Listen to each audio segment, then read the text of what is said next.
Hello, everyone. It's Keiran here from Affirm Press. You're probably recognising that I'm not Jane Tara, I'm not Cheryl Akel, and that's true. I'm Keiran from Affirm Press. I'm helping out today just because those of you in Queensland and New South Wales will know there's a fair bit going on in your world at the moment, and all our thoughts go out to everyone who's struggling with the floods at the moment. I'm down in Melbourne. It's barely rained here all year, so it's very hard for us conceptually to follow. But I'm going to talk about books anyway, which is a much better thing to do. As I said, I'm Keiran from Affirm Press. If you don't know Affirm Press by name, you'll know some of our books. This wonderful, wonderful book, The Dictionary of Lost Words, we've sold more than 200,000 copies of, won all sorts of awards. That's an Affirm Press book. A lot of you will also know Christian White, who's one of our absolute star authors. So again, The Nowhere Child, The Wife and the Widow, tremendous crime thrillers. If you haven't read those, I recommend them. He had a new book out with us last year in November called Wild Place. So if you missed that with everything that was going on last year, well worth a read as well. That's who Affirm Press are, though. We're based down in Melbourne. Great Australian independent publisher, actually Australia's third biggest independent publisher now, just Alan Unwin and Hardy Grant and us. Trade publisher, that is. Now, talking about other books that aren't Affirm Press books. What are you reading? Taylor Jenkins Reid and Colleen Hoover seems to be what everyone is reading at the moment. I actually have had this book for a long time and haven't got around to reading it yet, but a lot of her books are selling, and Colleen Hoover's sales are incredible. So if any of you have read either of those authors, do let me know. I don't know who's reading them, but they are selling like mad. Mark says, awesome, Christian White, thank you very much. And Tracy Anderson says, hello, I'm reading The Yield by Tara June Winch. I tried twice to read The Yield and couldn't get into it. My wife read it, absolutely loved it. And she says that I really should try again on The Yield because a lot of people I respect have told me nothing but great things about it. So I hope you're enjoying it, Tracy. What I did finally read last year for the first time was a Michael Robotham. So I'm sure a lot of you guys read Michael Robotham. He sells very well every year, comes out July, August. First time I'd read one of his books. He is Australian. He's based in the UK now. I did quite enjoy that one. So good to read something different. I'm reading at the moment this book, Black and Blue by Veronica Gore. So this book won the Victorian Premier's Literary Awards this year, so only very recently. It's a tough read. It's about an Indigenous woman who joins the Queensland Police Force and unfortunately suffers pretty horrible racism in the police force. But yeah, look, it's a tough read. It's a very powerful read, and it's the sort of book I think people should be reading. What else? We've got some books here.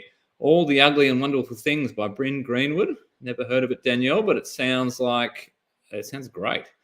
I'm reading The Maid. Yeah, I've seen The Maid come out recently and it's selling quite nicely. Pandora by Susan Stokes Chapman, says Martin Algie. Just a reminder that a lot of these books you can get via the Better Reading website. So you go along there and you can purchase them from the website. I'm going to plug another Affirm Press book. This book, Son of Sin, came out just a couple of weeks ago by Omar Saker, who's a tremendous poet who's turned his hand to fiction. It's a beautiful book set in Western Sydney. It reminds me a lot of Christos Tsiolkas, who is one of my favourite authors. So I don't know if you've read, I think a lot of you would have read The Slap, but subsequent books, Barracuda, this novel I absolutely adored. It's a very fat one, but I still read it and loved it. So yeah, Christos is a star author of mine. Every time I come on, I have to recommend this book, Where the Crawdad Sings. I'm sure most of you read it. If you haven't read it, do read it. It's just one of my favorites. My wife read it recently and loved it. Someone's reading, Lisa King's reading Ciao Bella by Kate Langbrook, which I like Kate a lot. I listen to her on the radio a lot, and I've heard good things about the book. I didn't have Chris Hammer's latest one, which came out last year for Christmas, but I do love Chris Hammer. So I've read, I think he's done 4 books now. I've read 3 of them. So Scrublands and I can't remember what the one that came out last year was. Set down in the mines, the opal mines of New South Wales. If anyone knows it, remind me. I recommend Chris Hammer though if you like your Australian crime.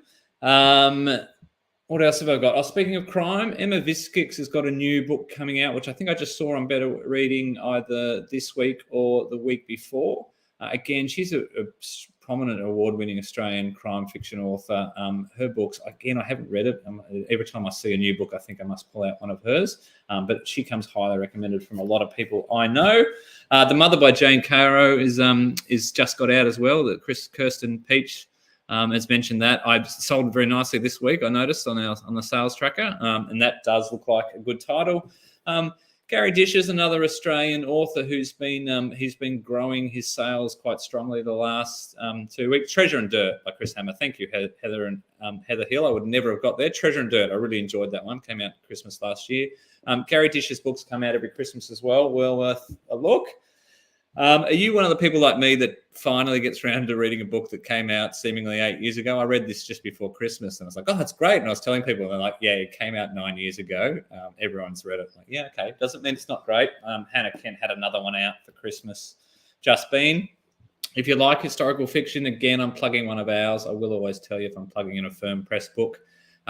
This book, The Lost Apothecary, sent in London in the late 1800s about an apothecarist who basically is making poisons to dispatch women's abusive husbands. Pretty terrific premise for a book. It's sold really nicely for us. Came out in December. It's New York Times bestseller.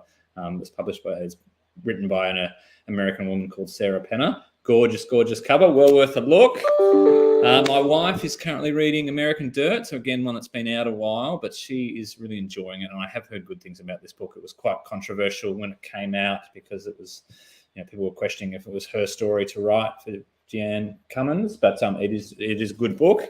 A lot of you would have read Honeybee, which came out last Christmas or the one before. I didn't enjoy this as much as Jasper Jones, Craig Silvey's previous book, but I've read a lot of great comments on this board about it. One of my favorite classics, if you ever get a chance, is this book Cannery Row by John Steinbeck.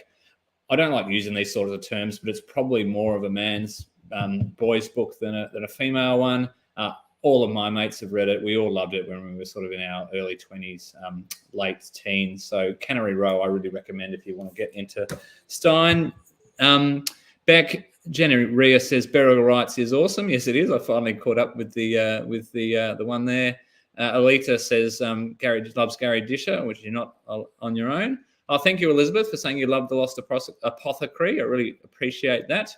Natasha Lester is a terrific author, Melissa, The Riviera House. I've heard nothing but great things about Natasha Lester, and our friends at Hachette Australia publish her. Tracy says she liked Honeybee but loved Jasper Jones. I think that would echo my sentiments there on that one. A few that I haven't read that I've been sold recently and I plan to read. This title, Bewilderment by Richard Powers. I did fall for this book just because the cover is spectacular. I'm sure that happens with lots of you. You can't quite see there, but these birds are just beautifully picked out on the cover. I've been lent this by a friend, and a lot of people have told me I must read this book, so I really must read it. It's getting to that stage, again, I'm sure you all like this, where you've really got to read your book before you give it back to a friend, so I will have to read this one soon, but I've heard tremendous things about The Last Woman in the World.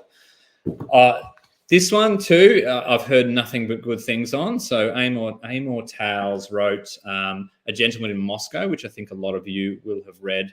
I'm a bit intimidated by the size of this. So believe it or not, I own a publishing company, but I still get intimidated by big fat books. But I've heard nothing but bad things about it, so I will get around to reading it at some stage. Helen Edwards is reading The Spy's Wife by Fiona McIntosh. Fiona McIntosh is a tremendous Australian author. I've met her a few times. She's a lovely, lovely person as well, and a great author to read. Keisha Sanford Clisby has read It Ends With Us by Colin Hoover, gut-wrenching, which is interesting, which makes sense. So that is one of the books that's really trending on TikTok, and a lot of people are talking about it, and that's what's generating a lot of the sales for her books. But that is good to know that people are reading it. I still haven't got around to reading Sauron Bliss by Meg Mason. I've heard nothing but good things about this.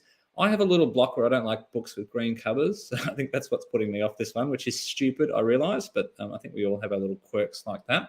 But I must get around to reading that. And I've also heard good things about After Story by Larissa Berendt as well.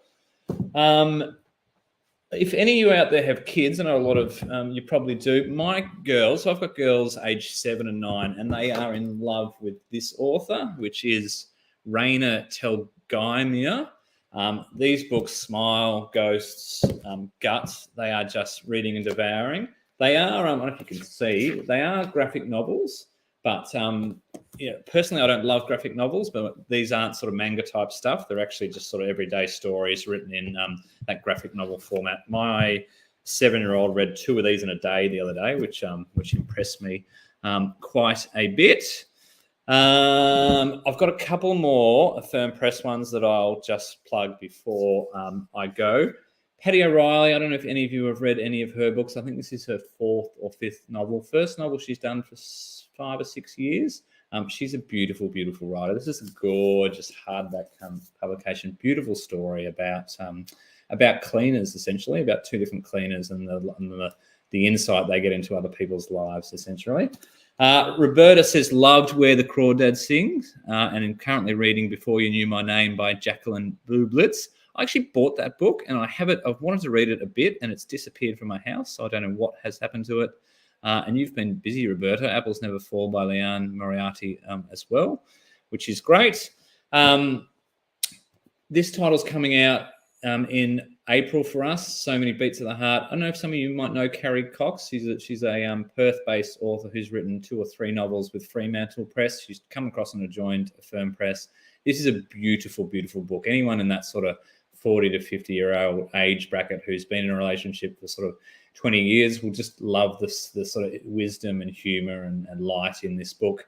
The basic premise is the main character, Evie Shine, is a marriage counsellor, and she's does that full time, clients all day, every day. Fails to notice her own relationship deteriorating, and her husband ups and leaves her, and then you have to follow her story from there. Corinne is reading All Our Shimmering Skies by Trent Dalton, which she says is a great book. Again, I think most of us have read 1 or 2 books by Trent, and we all love him. He's an adorable person. Another Affirm Press book is this wonderful one, The Natural History of Love, which has just got the most gorgeous jacket and a gorgeous title. This is historical fiction based on a real story about a Frenchman called the Count de Castelnau, who was the French consul for Brazil and basically fell in love with a Brazilian woman. And they had a whirlwind romance across Brazil, and then they moved back to Paris. And they actually moved to Melbourne, as he basically came here as the French ambassador, and they lived in Melbourne for many years, which is excellent. Jill Wright says she's just about to start Burnt Out by Victoria Brookman. I don't know that much about that, which is great. Jonathan Butler's joined, The Boy and the Grass. He's actually one of our authors. I'm going to out you there, Jonathan Butler, but he's a tremendous man. And this book is actually selling nicely for us and getting a lot of attention. It's a terrific story about a serviceman who was murdered in Townsville in the just after World War II. And it was a suspected gay hate crime, which is pretty sad and fascinating and thoroughly, wonderfully researched and written book by Jonathan. I've got one more Affirm Press book to push, which is just this gorgeous book, Meshi, which is a celebration of Japanese food by a lady called Catherine Tamika Argyle, who's done 2 books for us. Anyone who loves Japan, Japanese culture, Japanese food will love that book. I think that's it for me, guys. Jane Tara says hello. Thank you, Jane, for joining us, and can't wait to read Meshi. Thank you for helping me promote my own books. I hope I didn't promote too many Affirm Press books in there, but there's heaps that I've been reading at the moment. I would just say, guys, please try and support Australian authors at the moment. A lot of the books that are selling are US authors because of this sort of new TikTok trend. But if you go into your bookshop and ask for some good Australian publishing, that would be great. Thank you very much, everyone. I really love doing this segment. I love hearing what you guys are reading. I love how everyone contributes with their comments and how positive everyone is about books and reading. So thank you very much for having me, everyone. See you guys.